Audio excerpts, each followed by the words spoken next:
युद्ध के लिए ललकार रहा हूं और उसका सारथी उसे भगा ले जा रहा है।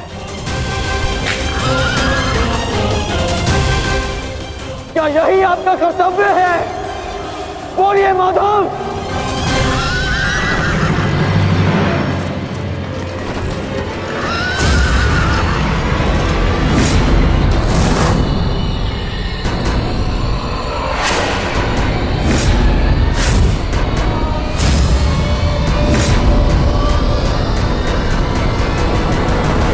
मेरे प्रश्नों का उत्तर दीजिए माधव। चयन पर सबका अधिकार है अंगराज। तुमने प्रश्न करने के अधिकार का चयन किया और मैंने उत्तर ना देने का। कर्तव्य, कर्म और धर्म स्थापना में हर कोई अपना अपना पात्र निभा रहे हैं कर्ण।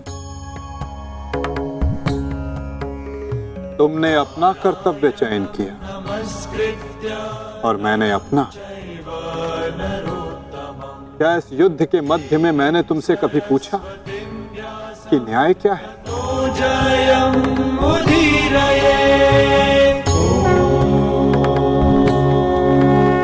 क्या तुमसे ये पूछा कि इतिहास में किस भांति तुम अपना नाम लिखाना चाहते हो? तुम और तुम्हारे सारथी के मध्य में ना आना मेरी सीमा है, तो मेरे और मेरे रथी के मध्य में ना आना तुम्हारा कर्तव्य अंगराज। नहीं माधव, मैं आपको नहीं जाने दूंगा। सूर्यास्त होने को है, आज ये द्वंद समाप्त होकर रहेगा।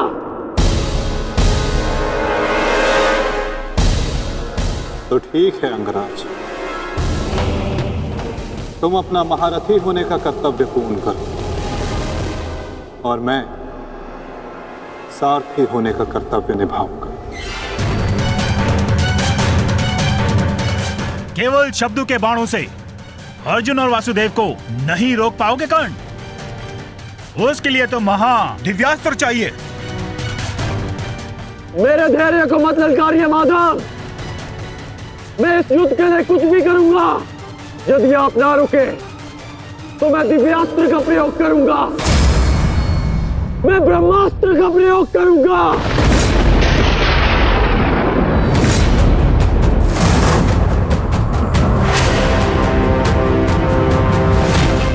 पराजय ने तो तुम्हारी बुद्धि तक हर ली अंगराज। ब्रह्मास्त्र का ज्ञान अर्जुन भी जानता है।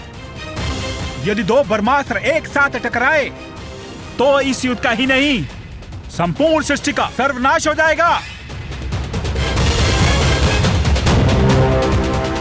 मेरा कर्तव्य युद्ध समाप्त करना है मद्राज। सृष्टि की चिंता नारायण जाने। तुम्हें जो करना उचित लगे तुम कर सकते हो कर्ण, किंतु मेरे रुकने का समय अभी नहीं आया है।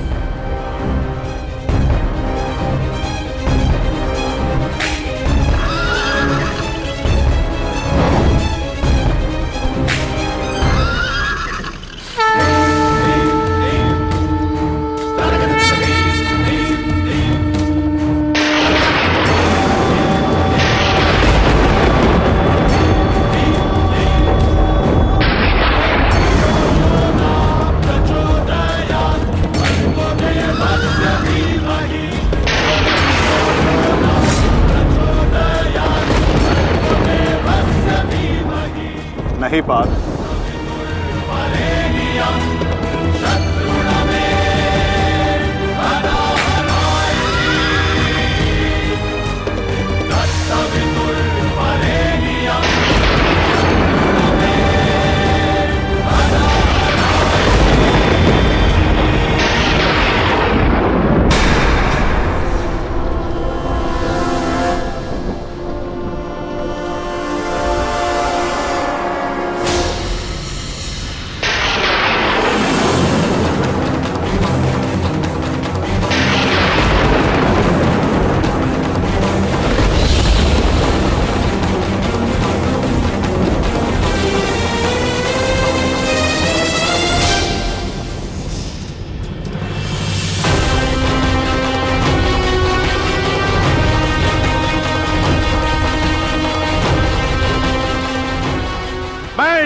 अग्निपुत्र परशुराम तुम्हें श्राप देता हूं कि मेरे द्वारा दिए गए दिव्यास्त्रों का तुम उपयोग नहीं कर पाओगे। जिस समय तुम्हें इन दिव्यास्त्रों की सबसे अधिक आवश्यकता होगी, उस समय तुम इसके अनुसंधान की विधि भूल जाओगे।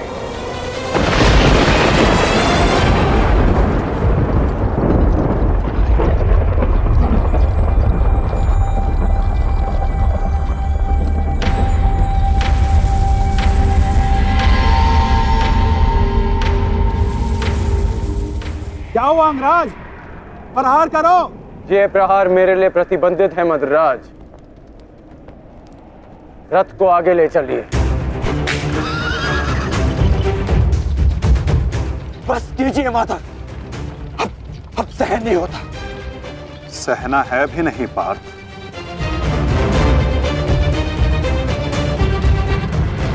अब समय आ गया है।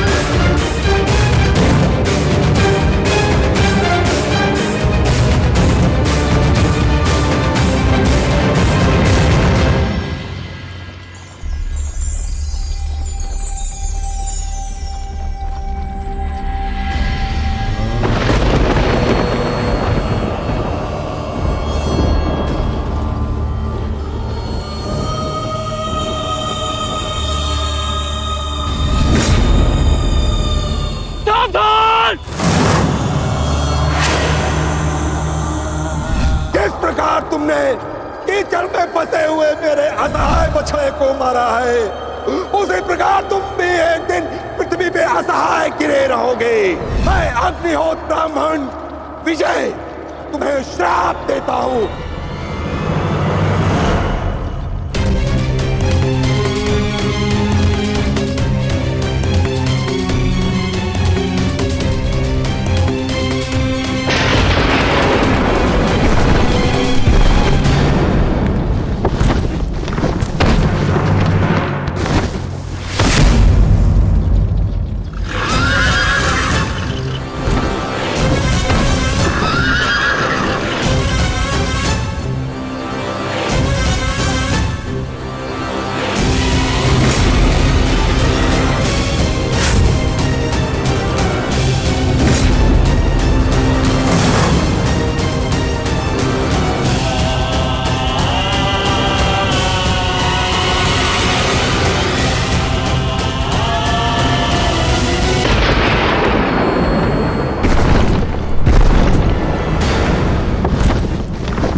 समय आ गया है पार्थ।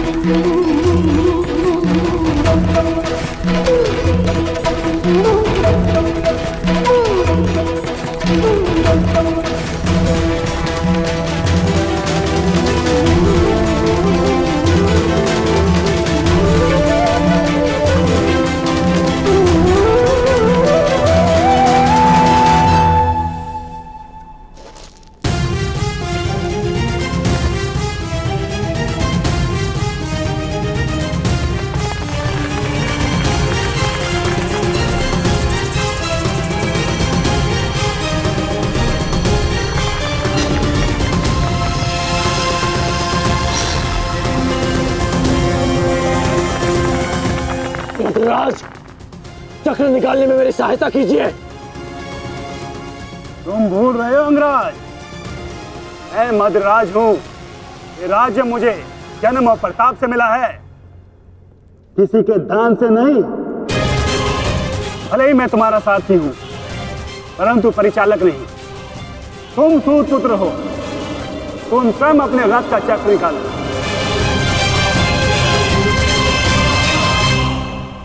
समझ आया महारथी सूत पुत्र?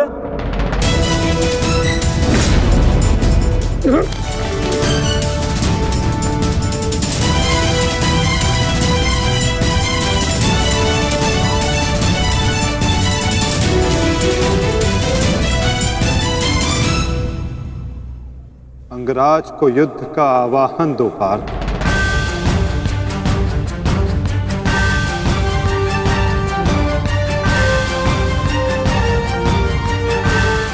परंतु माधव, वो अभी वीरत है, शस्त्रहीन है। तुमने मुझे वचन दिया है पार्थ कि तुम अपने सारथी की हर आज्ञा का पालन करोगे। आज तुम मुझे आज्ञा मत देना पार्थ, अपितु आज तुम मेरी प्रत्येक आज्ञा का पालन करना। क्यों आज्ञा माधव? अंगराज को युद्ध का आवाहन दो पार्थ।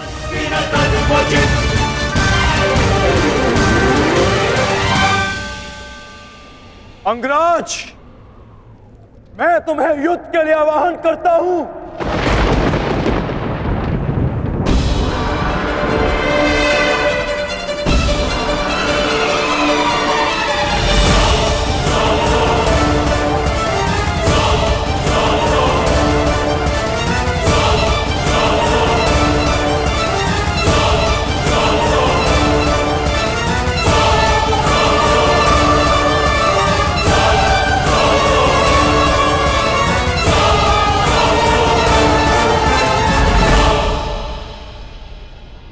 हर दिशा में फैल जाओ, रथ के चक्रों के चिन्ह का पीछा करो।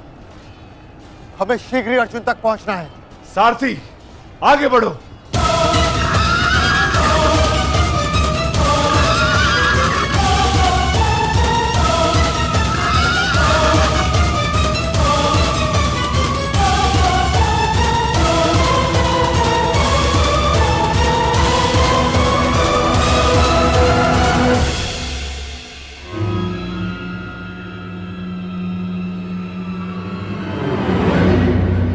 ये कैसी नीति है माधव?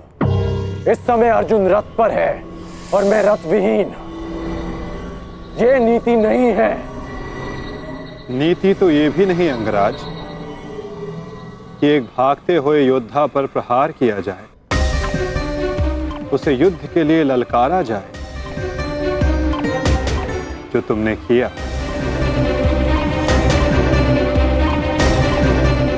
आप कह रहे हैं तो उचित ही होगा माधव, परंतु युद्ध से पूर्व मुझे अपने रथ का चक्र निकालने दीजिए।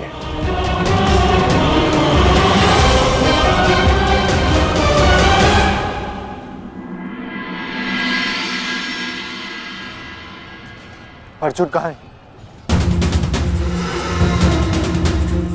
सूर्यास्त होने में ज्यादा विलंब नहीं और अर्जुन का कुछ पता नहीं चल रहा।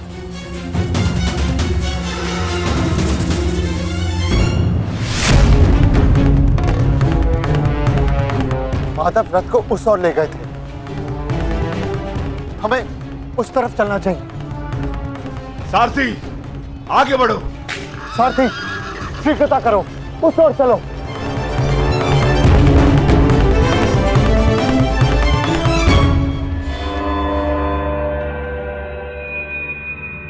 नहीं अंगराज, सूर्यास्त होने को है, समय शेष नहीं है। तुम्हें अभी और इसी क्षण युद्ध करना होगा।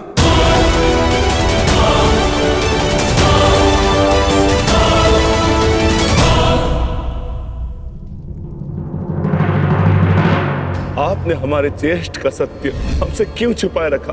बताइए माता।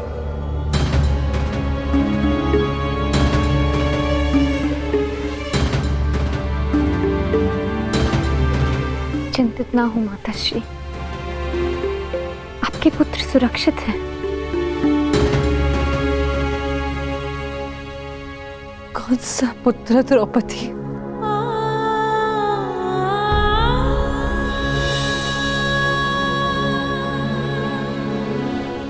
तुम भी एक माता हो यज्ञसेनी, यदि तुम्हें ये विकल्प दिया जाए कि तुम्हारा एक पुत्र जीवित होगा और एक को अपने प्राण देने होंगे, तुम किसे चुनोगी? बताओ द्रौपदी, क्या ऐसा निर्णय लेने का साहस है तुम्हें? उत्तर दो मुझे।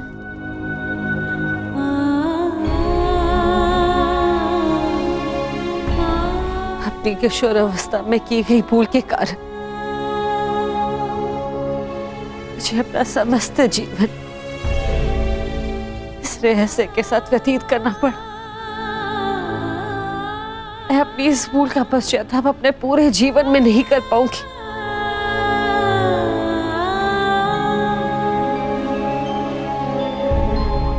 मैं अपना जीवन अपने 5 पुत्रों के साथ व्यतीत कर रही थी। एक माँ होने का पूरा कर्तव्य निभाया मैंने, किंतु मेरा एक पुत्र जिसे ना पिता का नाम मिला ना माता का स्नेह, वो अपने समस्त जीवन में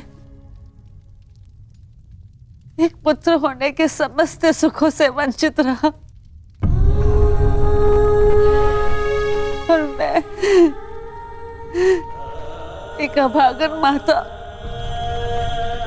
उसके लिए कुछ नहीं कर पाई। कर्ण के साथ जो मैंने अन्याय किया उसके लिए मैं स्वयं को कभी क्षमा नहीं कर पाऊंगी। बताओ मुझे, भला एक माँ अपने किसी पुत्र की मृत्यु का चुनाव कैसे करे? किसकी दीर्घायु के लिए प्रार्थना करूं? यदि एक के जीवन के लिए प्रार्थना करती हूँ तो उसका अर्थ ये होगा कि दूसरे पुत्र की मृत्यु के लिए प्रार्थना करना। किसके लिए प्रार्थना करूं? उस पुत्र के लिए जो सदैव मुझसे दूर रहा है, जिसे कभी अपने वास्तविक माता पिता का स्नेह नहीं मिला, या उस पुत्र के लिए जो सदैव हमेशा मेरे साथ रहा है, इसका पालन पोषण मैंने अपने हाथों से किया है। बताओ द्रौपदी, मैं किसके लिए प्रार्थना करूं? किसके लिए?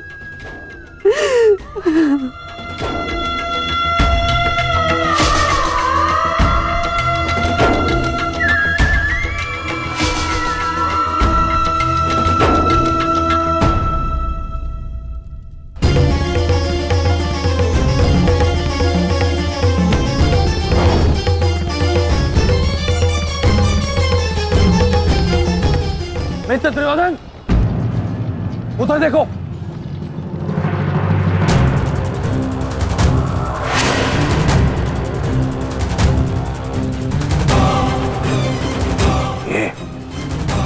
ये पांडव एक साथ उसी ओर जा रहे हैं जिस ओर मित्र कर्ण गया है, अर्जुन के पीछे।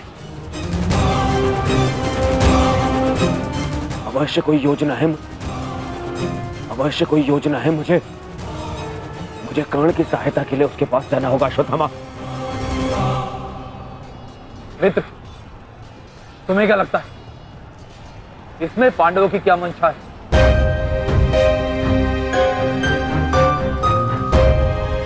पता नहीं मित्र, परंतु मेरा हृदय कह रहा है कि कर्ण किसी संकट में है। मुझे जाना होगा। सारथी, चलो। आज जो हो रहा है वो तुम्हें अनीति लग रही है कर्ण? स्मरण करो, जो तुम सबने मेरे पुत्र अभिमन्यु के साथ किया, क्या वो नीति थी? क्या वो धर्म था?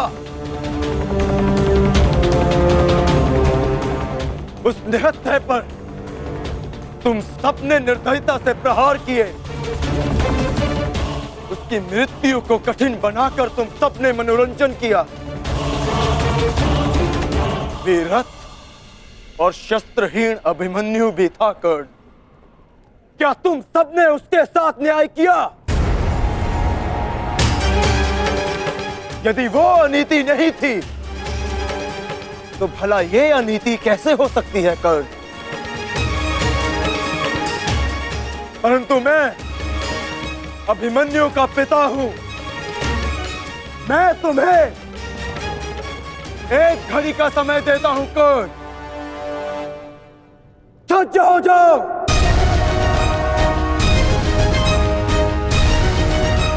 मद्राज, मुझे मेरा विजय धनुष दीजिए। जब तक मेरे गुरु का विजय धनुष मेरे हाथ में है, कोई मुझे परास्त नहीं कर सकता। शीघ्र कीजिए।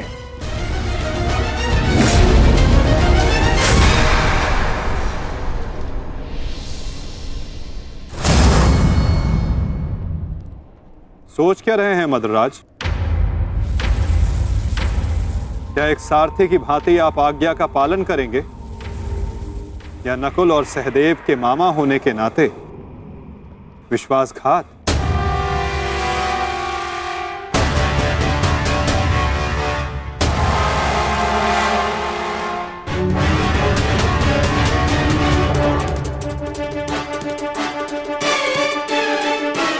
नहीं अंगराज, मैं तुम्हारी आज्ञा का पालन नहीं करूंगा। ये तो तुम्हारी करनी है अंगराज। एक महारथी को तुमने अपना सारथी बनाया, उसका अपमान किया, इसका दंड तो अवश्य मिलेगा।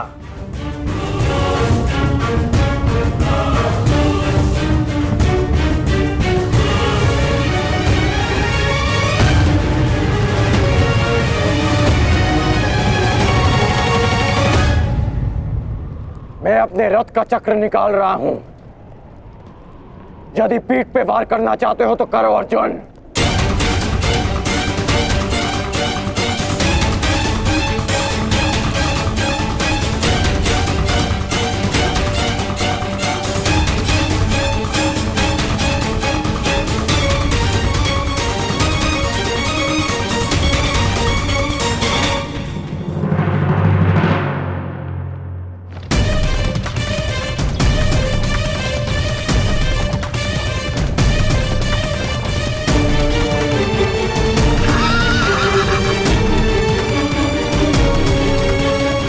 सारथी, उसको बंद करो रथ, उसकी ओर जाना। चलो।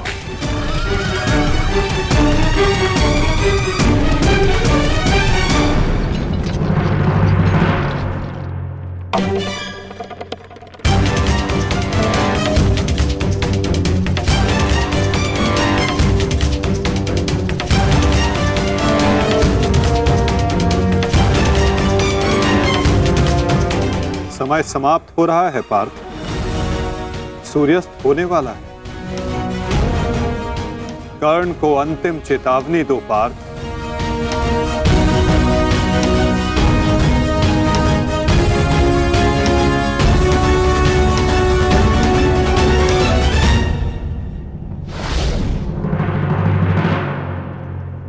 मैं तुम्हें अंतिम चेतावनी देता हूं कर्ण, युद्ध के लिए सज्ज हो जाओ।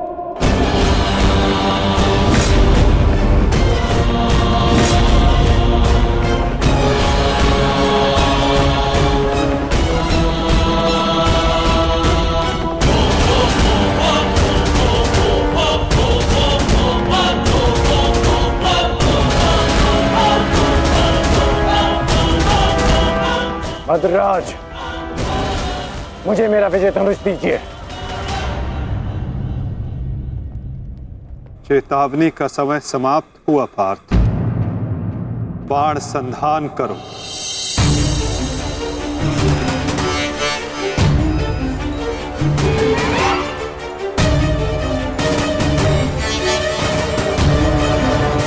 प्रहार कीजिए अंगराज। मैं निशस्त्र पर प्रहार नहीं करता सत्यसेन, इससे योद्धा की कायरता सिद्ध होती है। परंतु माधव,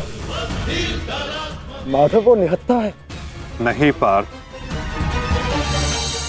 अंगराज अभी आक्रमण कर रहे हैं। अपनी दृष्टि से अनेकों बाण बरसा रहे हैं। यदि अंगराज के हाथों में विजय धनुष आ गया तो तुम कुछ नहीं कर पाओगे पार्थ। अंगराज को परास्त करना असंभव हो जाएगा।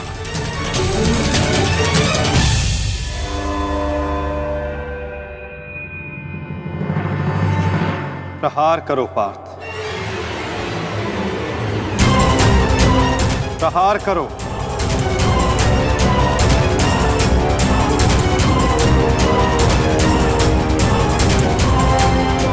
अपने मार्गदर्शक की आज्ञा का पालन करो पार्थ। अभिमन्यु की पीड़ा को स्मरण करो।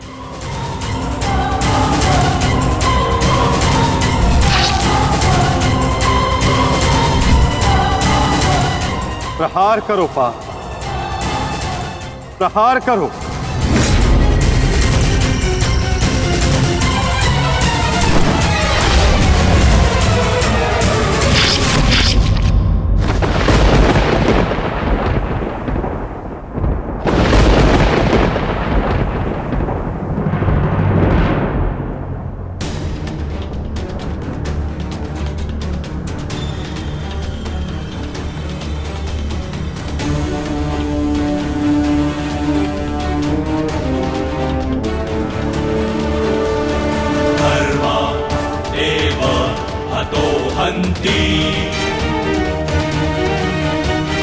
धर्मो रक्षति रक्षितः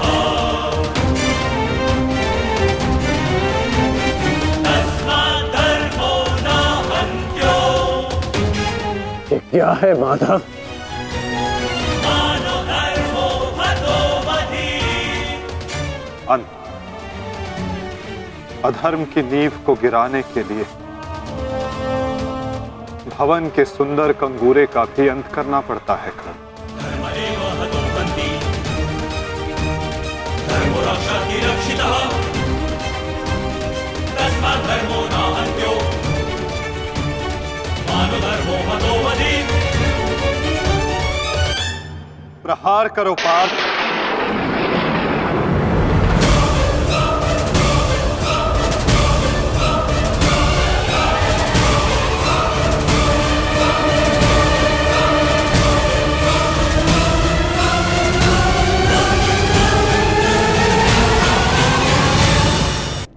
प्रहार करो पार्थ।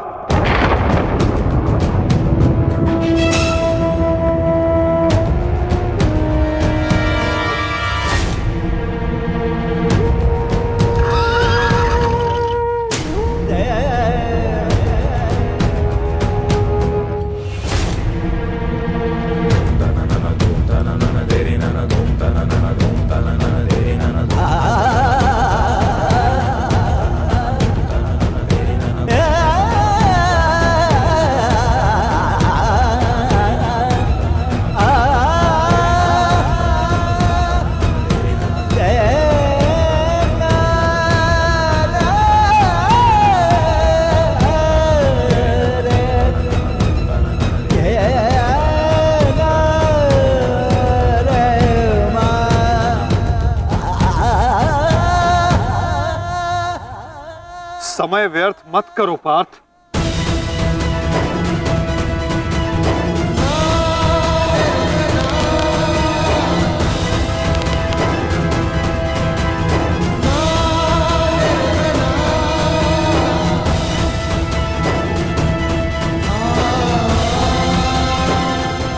प्रहार करो।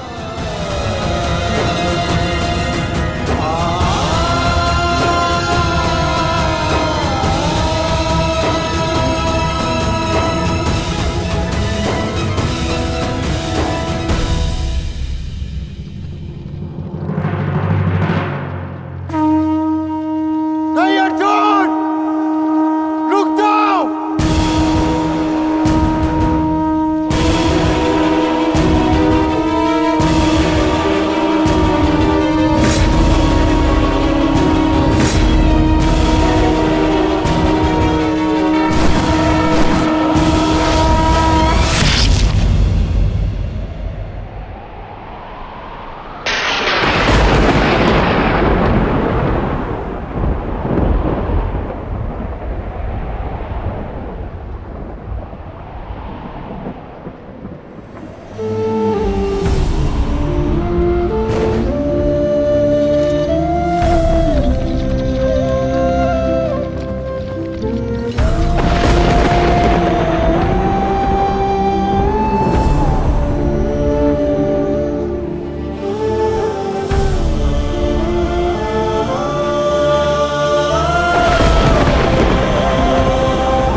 क्या ये आपका न्याय है? क्या इसीलिए आप मुझे मोरपंख हो जाने के लिए कह रहे थे? उत्तर दीजिए, उत्तर दीजिए, उत्तर दीजिए, उत्तर दीजिए, उत्तर दीजिए।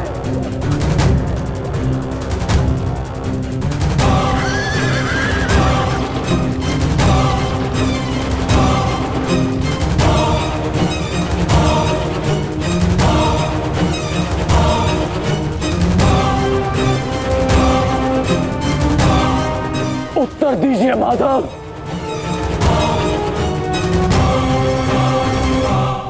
उत्तर बहुत लंबा है कर्ण,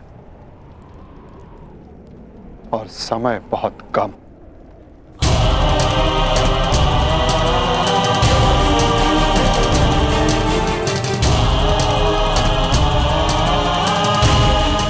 परंतु अपने मित्र के प्रश्नों का उत्तर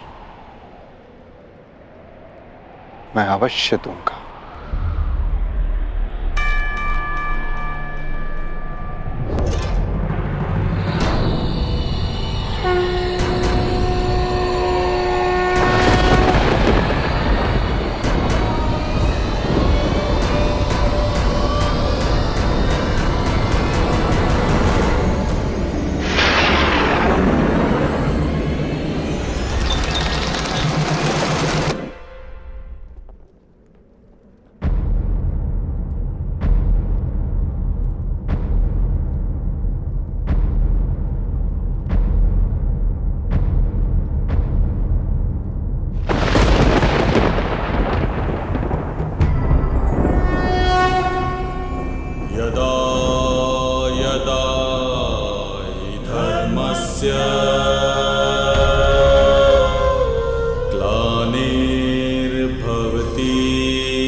कुछ प्रश्न ऐसे होते हैं मित्र, जिनके उत्तर सबके सामने नहीं दिए जाते, जो केवल आत्मा से आत्मा को मिलते हैं। अब समय थम गया है, पूछो, क्या प्रश्न है तुम्हारे मन में?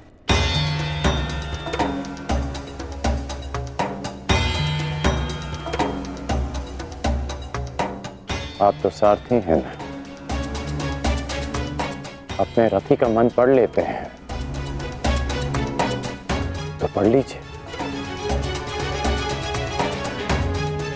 मैं पहले भी कह चुका हूं मित्र, मुझे तुम्हारे मुख से सुनना अच्छा लगता है। तो सुनिए, बताइए माधव, ऐसा क्यों होता है कि जो परिवर्तन की चाह रखता है उसे समाज का क्रोध क्यों सहना पड़ता है? समय तो स्वयं बदलता है ना, तो वो परिवर्तन का विरोध क्यों करता है? परिवर्तित होना समय की प्रकृति है मित्र, और परिवर्तन का विरोध करना अधिकतर लोगों की प्रकृति।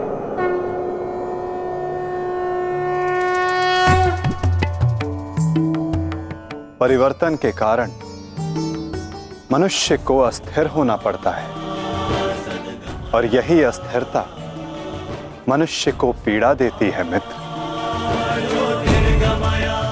इसी कारण समाज परिवर्तन के विरुद्ध खड़ा होता है, परिवर्तन करने वालों को पीड़ा देता है, ताकि वो परिवर्तन के मार्ग से हट जाए।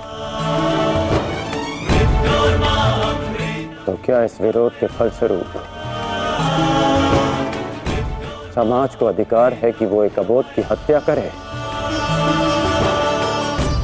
क्या दोष था मेरे भाई शोन का? यही कि उसने वेद पाठ किया, उसके लिए उसके मुख में पिघला स्वर्ण भर दिया गया।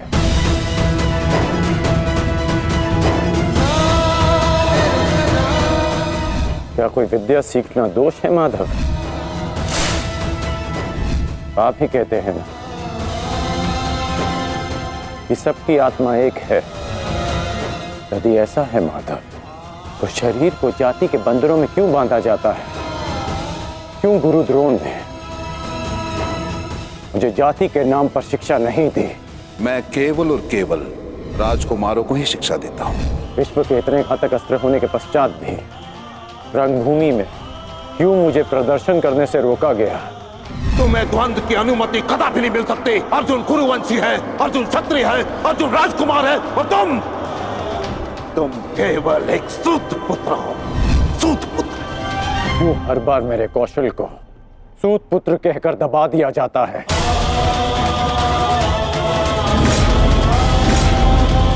ठहरो, मैं एक सूत पुत्र से विवाह नहीं करूंगी। बताइए माधव, क्यों होता है मेरे साथ ऐसा?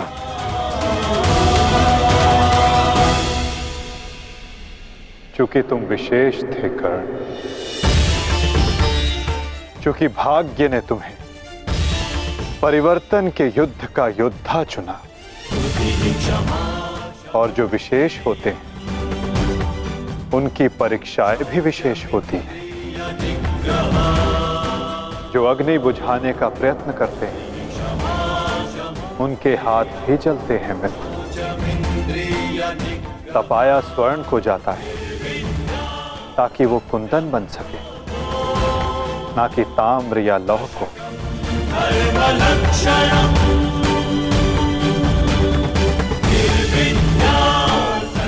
मेरी दृष्टि से देखो मित्र, आज तुमसे बड़ा पराक्रमी, तुमसे बड़ा शूरवीर और कोई नहीं मेरी दृष्टि में।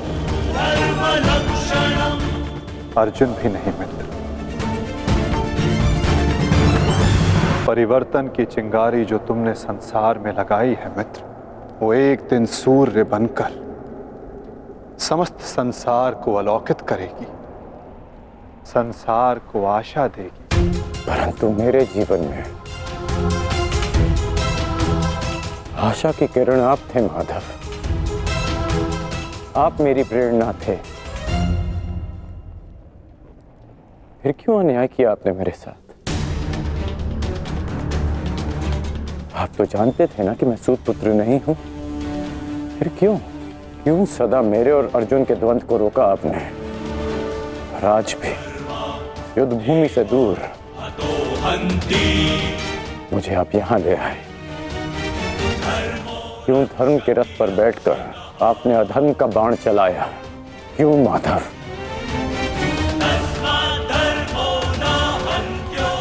यदि आपको मेरे प्राण चाहिए थे तो सीधे कह देते माधव।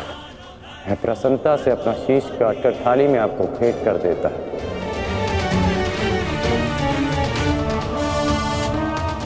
क्यों ये छल किया आपने? जब मैं रथ विहीन था तो क्यों मुझ पर प्रहार करवाया? क्या ये धर्म स्थापना है? क्या ये आपके अवतार का उद्देश्य है? बोलिए माधव।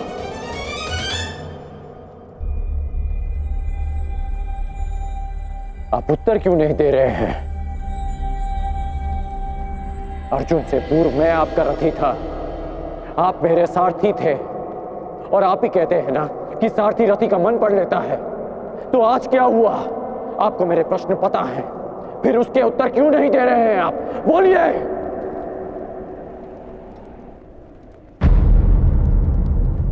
सारथी और रथी भिन्न कहाँ होते हैं राधे? वो दोनों तो एक अंग होते हैं। जब एक सारथी अपने रथी के मन में उठने वाले प्रश्नों को समझ जाता है, तो क्या रथी को अपने प्रश्नों का उत्तर अभी तक नहीं मिला? मैं परशुराम तुम्हें श्राप देता हूं।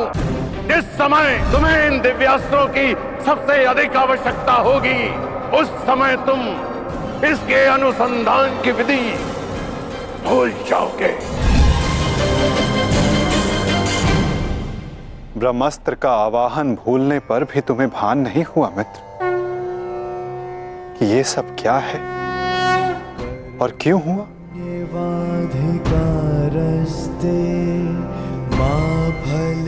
तुम्हें यहाँ खींच कर लाना मेरी विवशता थी मित्र। कर्म फल है ताकि परिवर्तन के इस शरीर पर श्रापों और पापों का बोझ उतारा जा सके। कर्मण्येवाधिकारस्ते मा फलेषु कदाचन। तुम्हारे रथ का चक्का पहली बार नहीं फंसा है कर्ण। स्मरण है पहली बार तुम्हारे रथ का चक्का कहां फंसा था?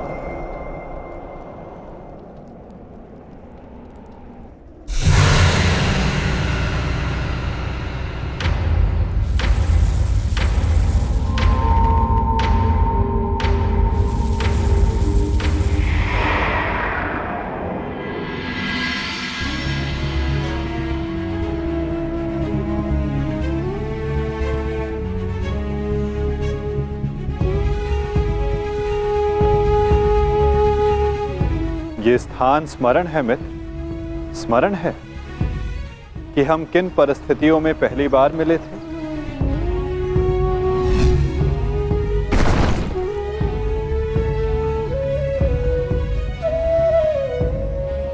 वर्तमान के कर्म भविष्य में फलदायी होते हैं अंगराज। कोई ऐसा कार्य मत करना कि भविष्य पीड़ादायी हो। कर्म मनुष्य के मार्ग चुनने से निश्चित होता है अंगराज। प्रश्न ये करना चाहिए कि मार्ग कौन सा चुना जाए, क्योंकि लक्ष्य उत्तम होने पर भी यदि मार्ग अनुचित हो तो लक्ष्य प्राप्ति असंभव है।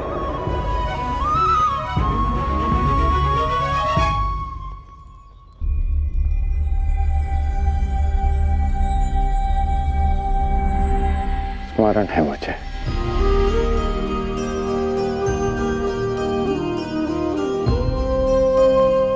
मैं प्रारब्ध बदलना चाहता था मित्र, किंतु दुर्भाग्य समय प्रबल है। तुम्हारे वचनों के कारण, श्रापों के कारण और पापों के कारण इस वर्तमान स्थिति में आना ही पड़ा कर्ण। वचन और श्राप, इन दोनों का बोझ मैं समझता हूं, परंतु पाप, मैंने कौन सा पाप किया माधव? परिवर्तन की चाह रखना, क्या ये पाप है? अपने गुरु के विश्राम को भंग न करना, क्या ये पाप है? अपने मित्र की सहायता करना, जिसने सदैव मुझे सहारा दिया, क्या ये पाप है?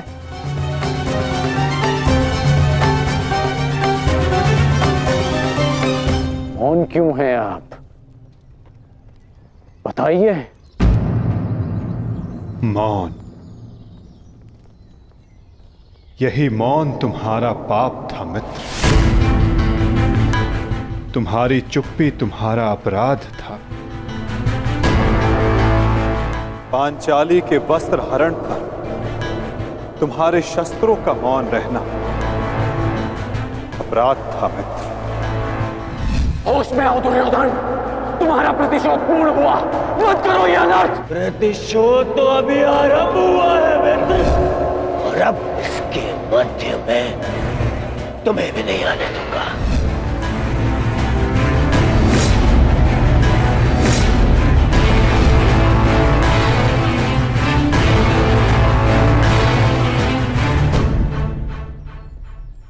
मनुष्यों से भूल होती है, स्वाभाविक है, पांडवों से भी हुई,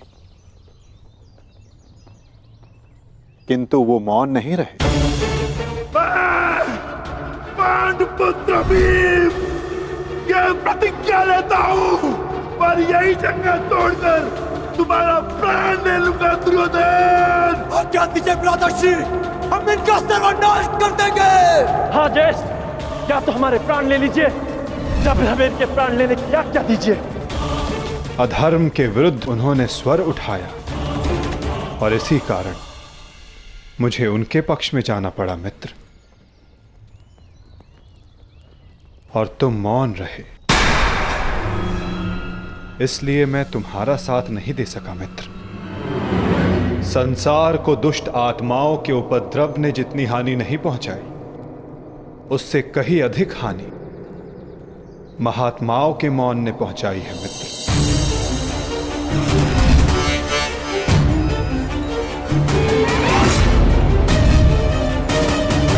अभिमन्यु के वध पर तुम्हारा मौन पाप था मित्र।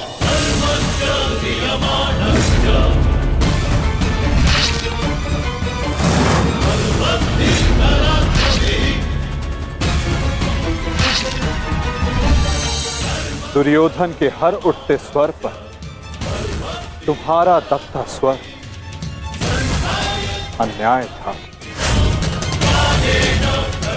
स्वप्न केवल ऊंचा और शुभ होना महत्वपूर्ण नहीं होता मित्र, उस स्वप्न को पूर्ण करने का मार्ग भी शुभ होना चाहिए।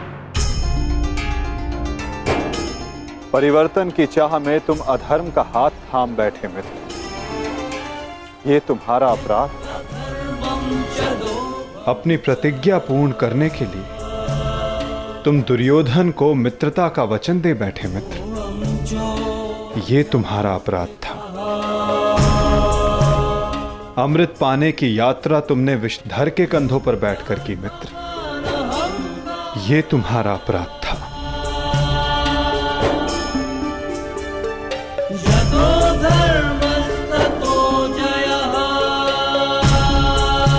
समय बहुत कम मनुष्यों को संकेत देता है कि उनका चुना गया मार्ग अनुचित है। मैंने भी तुम्हें कई बार संकेत देने का प्रयास किया मित्र,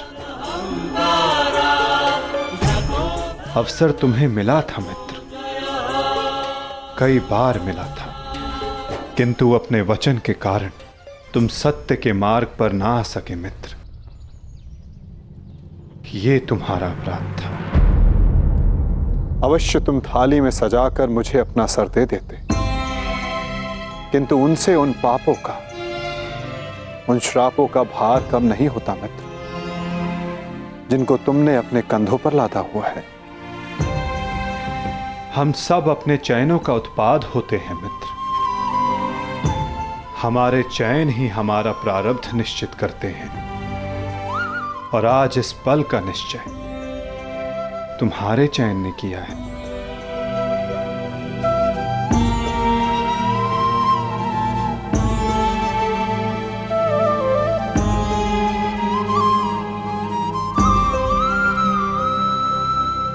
और मुझे देखो मित्र, मित्र के रूप में मैंने तुम्हारा चयन किया, इस कारण इस पीड़ा का भागीदार मैं भी बन रहा हूं।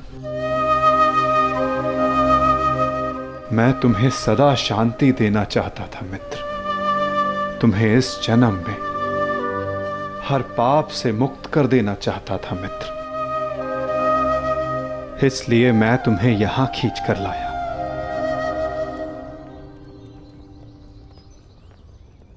मुक्त हो जाओ मित्र, मुक्त हो जाओ कर्ण।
आपने उचित कहा है कि हम सब अपने चयन का उत्पाद हैं।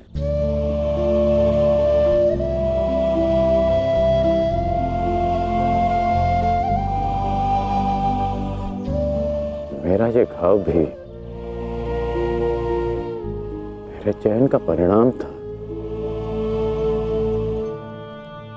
उसे आपने ले लिया माता, परंतु ये अवश्य किसी और के हिस्से में पीड़ा गई होगी।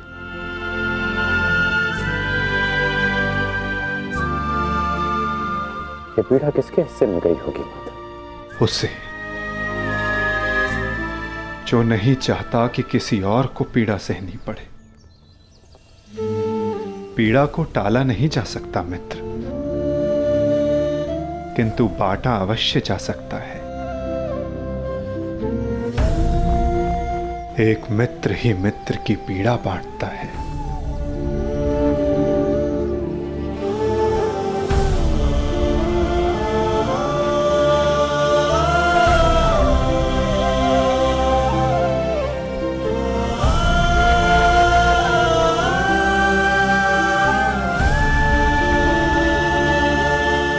ये क्या किया माधव? ये क्यों किया आपने? तुम उस राजसभा को भूल गए मित्र, भूल गए कि ये युद्ध मैं ही हूं, और इस युद्ध में चलने वाला अस्त्र और शस्त्र भी मैं ही हूं मित्र। उन शस्त्रों से लगने वाला घाव भी मैं हूं, और उन घाव का उपचार भी मैं हूं। इस युद्ध में विजयी होने वाला मैं हूं, और मृत्यु का आलिंगन करने वाला भी मैं ही हूं मित्र।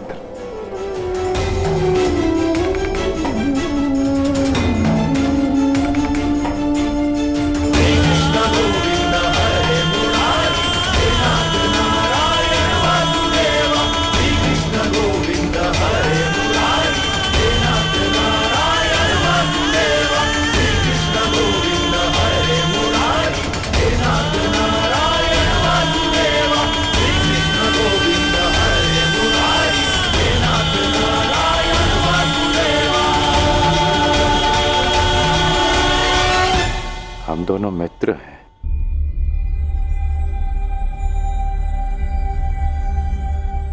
इस लोक को छोड़ने से पूर्व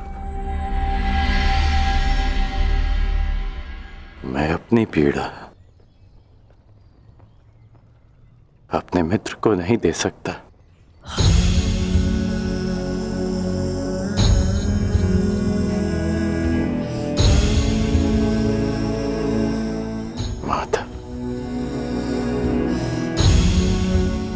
मेरे जीवन रथ को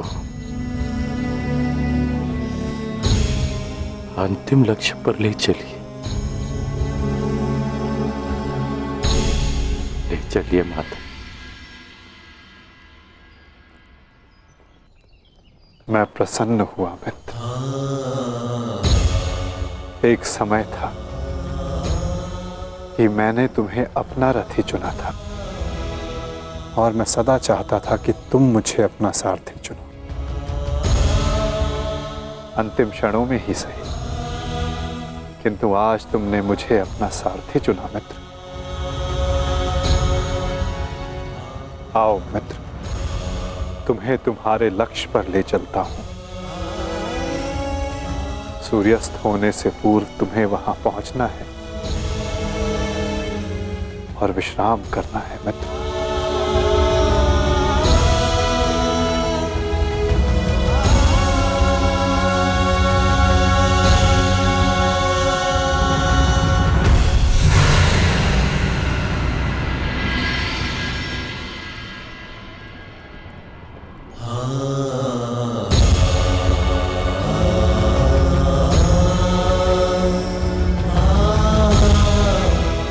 अपने चयन की नियति स्वीकार करने को सज्ज हो जाओ मित्र।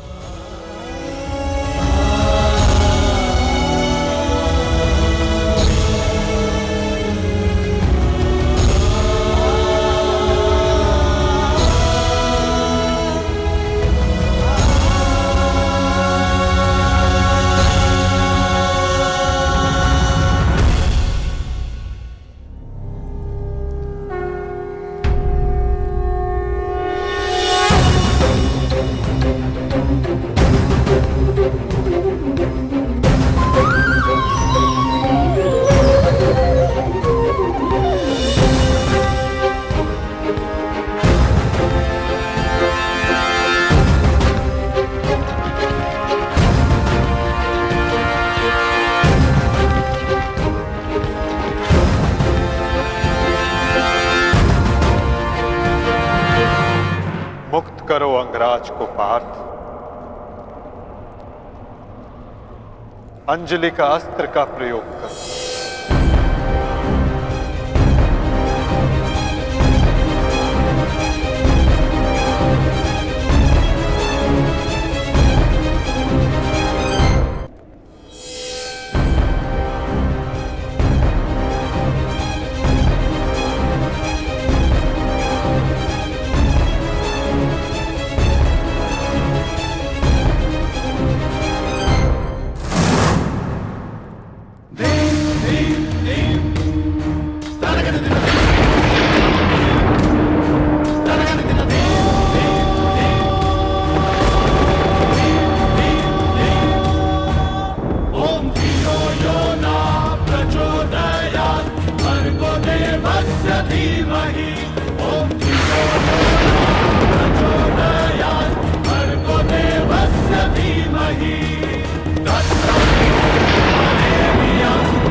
बाण संधान करो पार्थ। माधव, मेरे हाथ कांप रहे हैं। नहीं पार्थ, तुम पाप नहीं कर रहे,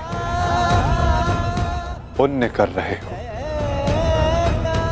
तुम एक सदात्मा को उसके भार से मुक्त कर रहे हो।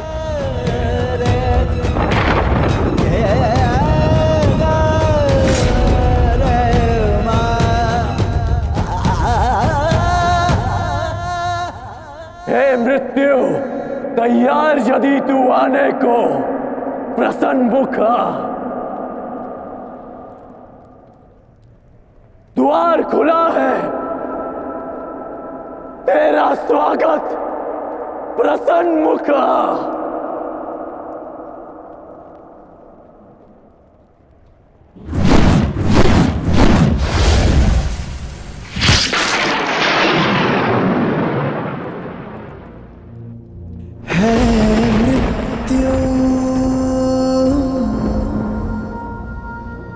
तैयार यदि तुम आने को, प्रसन्न मुख